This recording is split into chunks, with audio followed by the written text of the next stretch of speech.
Bom dia, meu irmão, bom dia, minha irmã. É um prazer muito grande estarmos juntos nesta manhã, hoje, dia 12/4, sábado, para rezarmos. Hoje, Jesus vem até você e diz: Não tenhais medo, levanta-te e vai, eu estou com você. Meu querido irmão, minha querida irmã, nesse momento, vamos juntos fazer a nossa oração da manhã. Ó Senhor Jesus, no início deste dia, venho lhe pedir saúde, força, paz, sabedoria. Quero olhar hoje o mundo com os olhos cheios de amor, quero ser paciente, quero ser compreensivo, quero ser manso e prudente. Quero ver além das aparências teus filhos. Quero ver o bem que há em cada uma das pessoas que estudam, que trabalham, que convivem conosco. Ó Senhor Jesus, neste dia, fecha meus ouvidos a toda calúnia, guarda minha língua de toda maldade, que só de bênção se encha o meu espírito. Que eu possa ser tão bondoso e alegre, que todos quantos se aproximarem sintam a tua presença. Ó Senhor Jesus, reveste-me de tua beleza, reveste-me de tua paz, que durante este dia possamos revelá-lo a todos. Peço a ti, Senhor Jesus, proteção. Permanece conosco, Senhor. Amém. Amém, meu irmão e minha irmã. Neste momento, nesse instante, vamos juntos acolher a palavra de Deus, aquela que é o caminho, aquela que é a verdade, aquela que é a vida. Ó querido Espírito Santo, nesse momento, vinde até nós, auxilia-nos, auxilia-nos para entender a palavra de Deus. Que assim seja.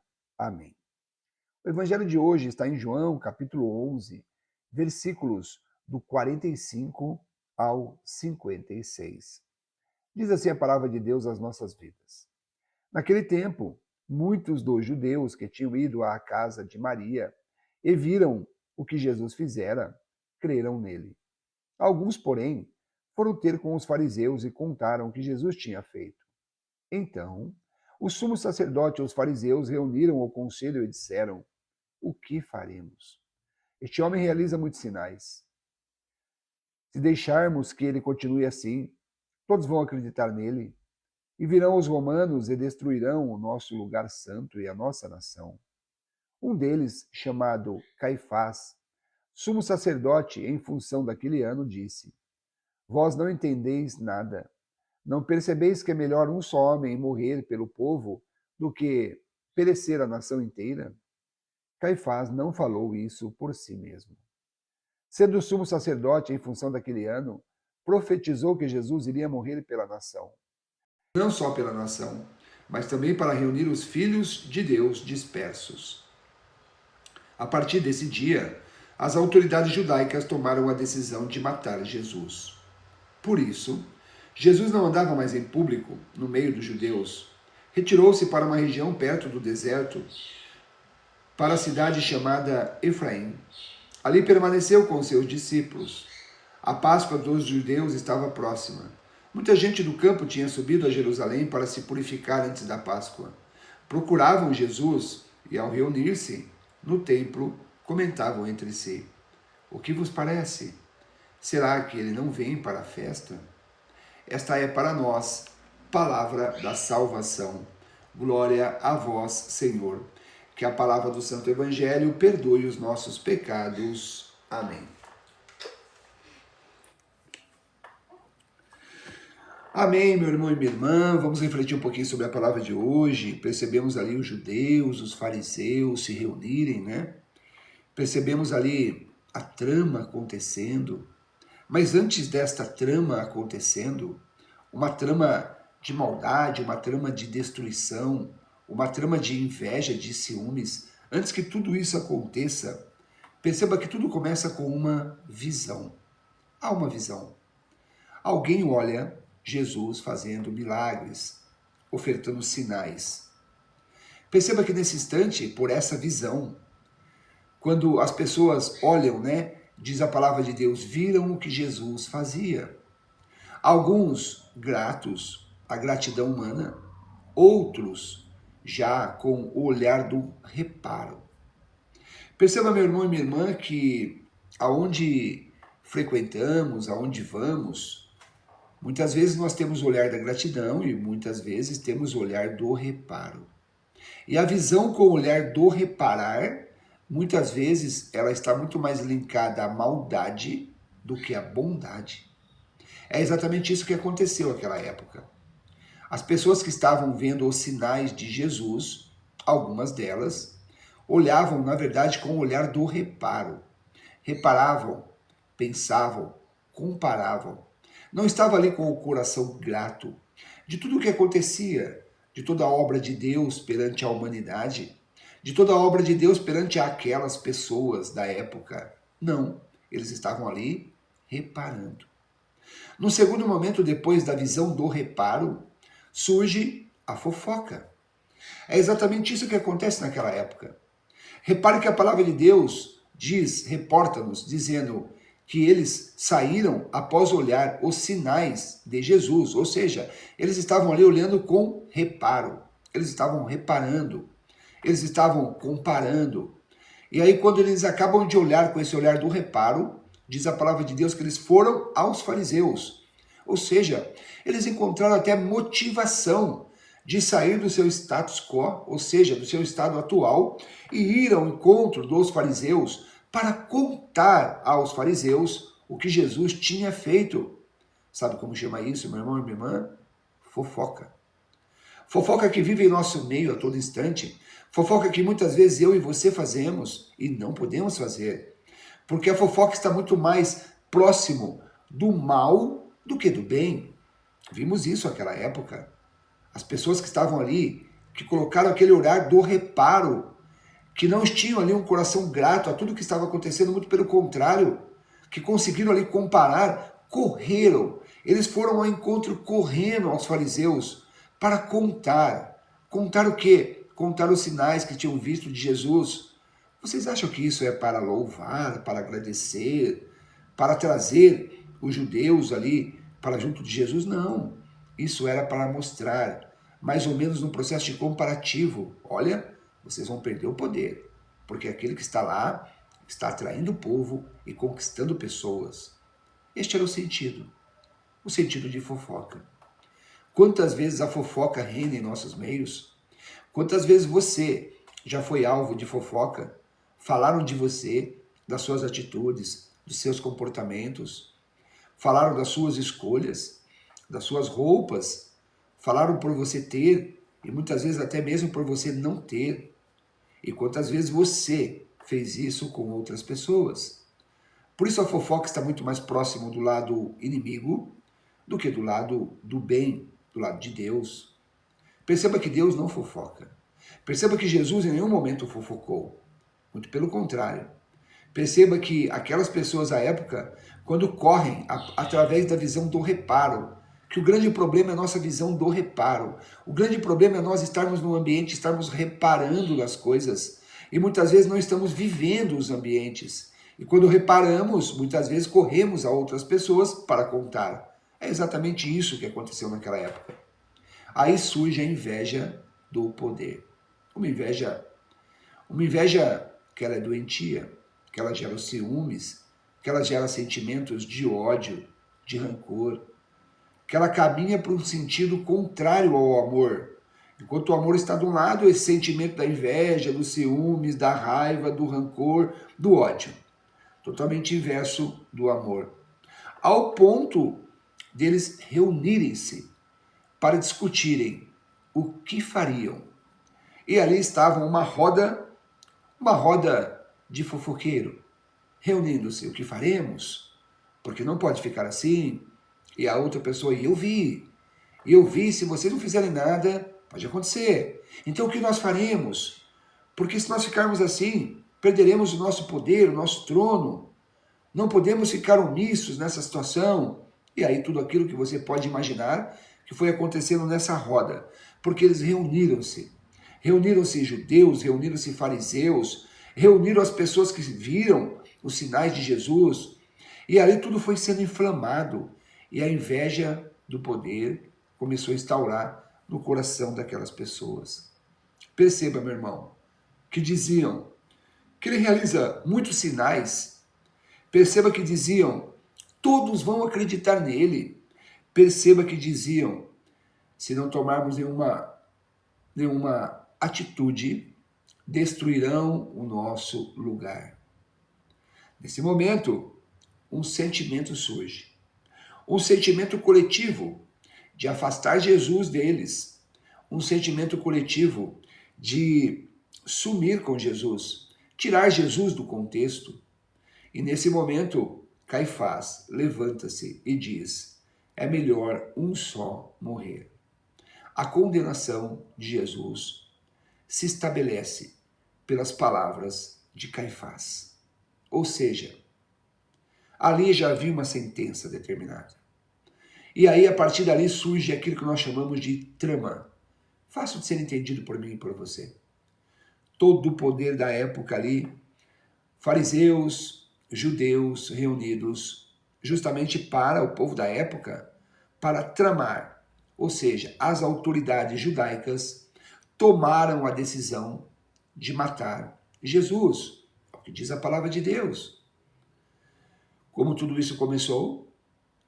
Relembre do evangelho de hoje, aquilo que nós estamos conversando com vocês.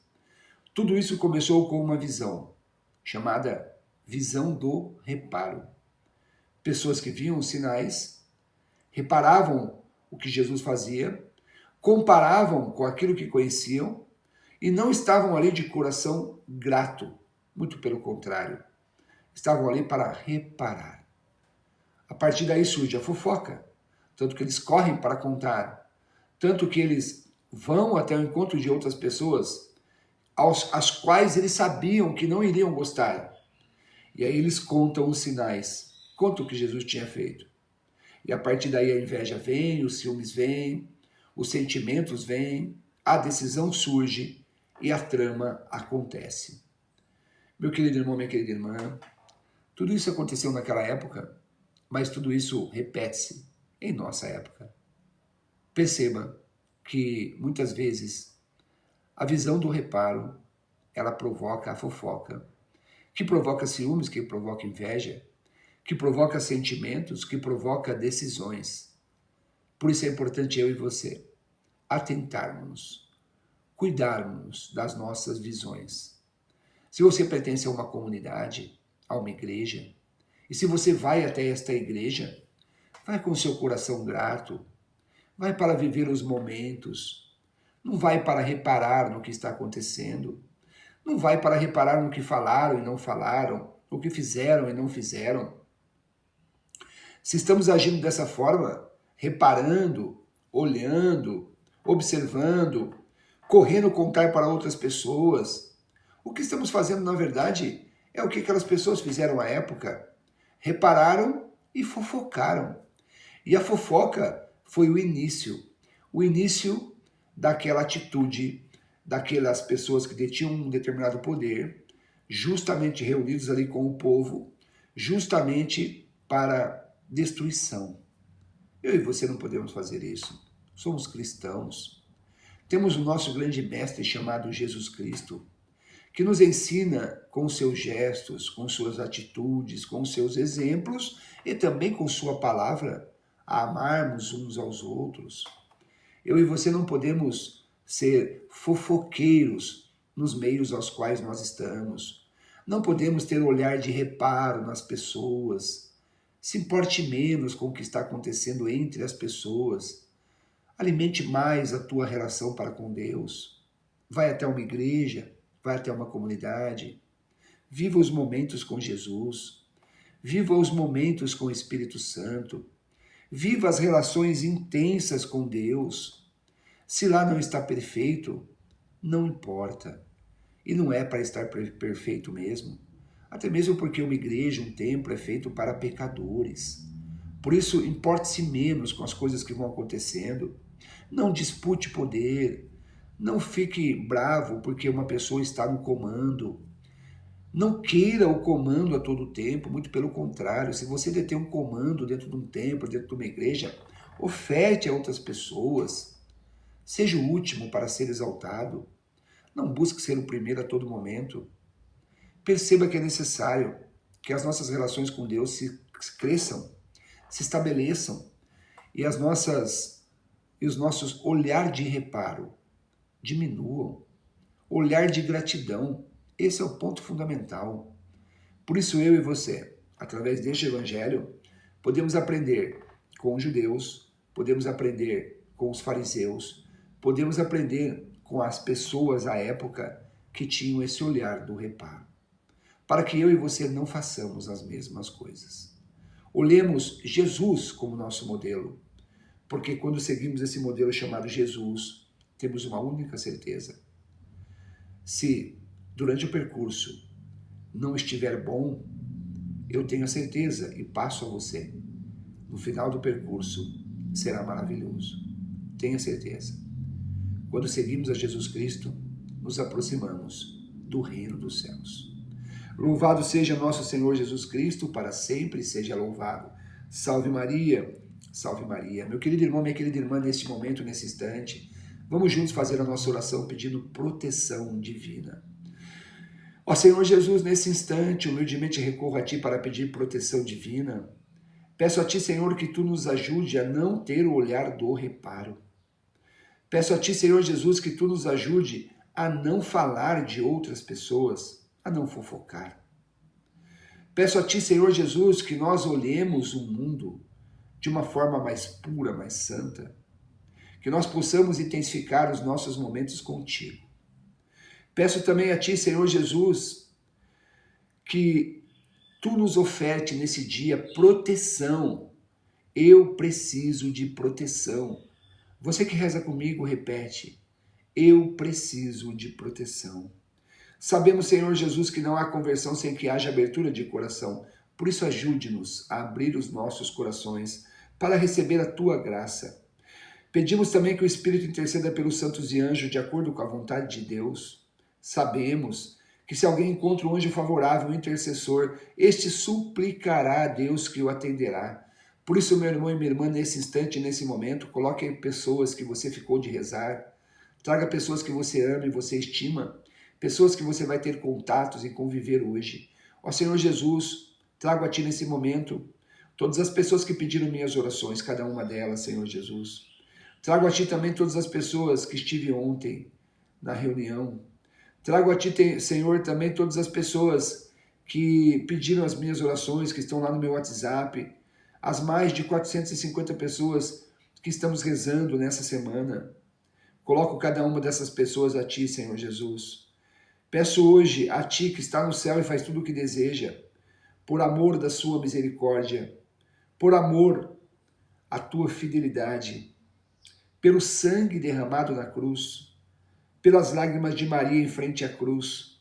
Não nos deixeis cair em tentação, livrai-nos de todo mal, dai-nos a Tua paz. Em especial pedimos por nossas causas impossíveis.